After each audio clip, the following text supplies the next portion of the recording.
I guess the very first one I made is still my baby today, because obviously the first one is the first one of an entire family, and then I started working on the installation and started working with different shapes as well. So I have hemispheres, and because they're submerged in the sand, you kind of lose the notion of the shape of the sphere.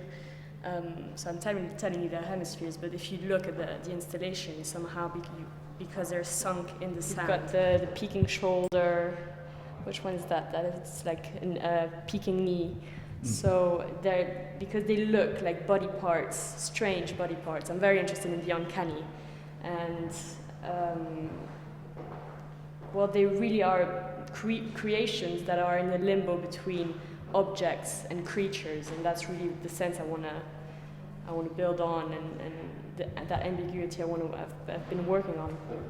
Have you thought about putting them off the wall as well as on the... Putting off, what do you mean by... Coming out of the wall? Yes, I have thought of that. Well, in the past I have worked on installations where you had spheres growing outside of the wall, so it was really, I built on layers of skin on the wall, and then I cut the wall, and suddenly you had these egg-like shapes coming outside of the wall. And that's definitely one of the ideas, and that's what I'm going to be working on in the future, combining the idea of the wall with the spheres and hemispheres, and also the kinetic part. So I have an installation here, It's more of a sculpture that moves. See it come up and down very, very slowly. That gives the illusion of very slow and creepy breath. You can't tell how rooted they are in the sand. No, exactly. And the whole thing is about wanting to touch, but then having no access to the fur, which is a very sensual and tactile material.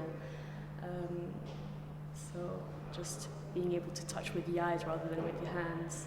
I do really like the big one in the corner.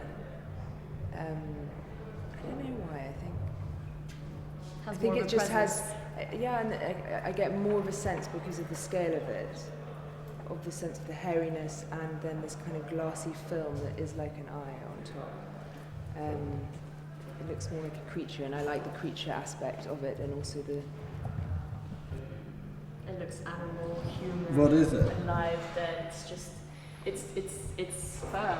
It's dead fur, so it really is playing with that idea of alive, dead. Oh, so it's not actually a screen? Animating. It is a screen, yeah. But it's a movie of fur reacting to the pressure of the glass. So I had fur flat down, and then I would lift the glass, and I was filming that motion of the glass lifting up and down, and it created that really uncanny just movement.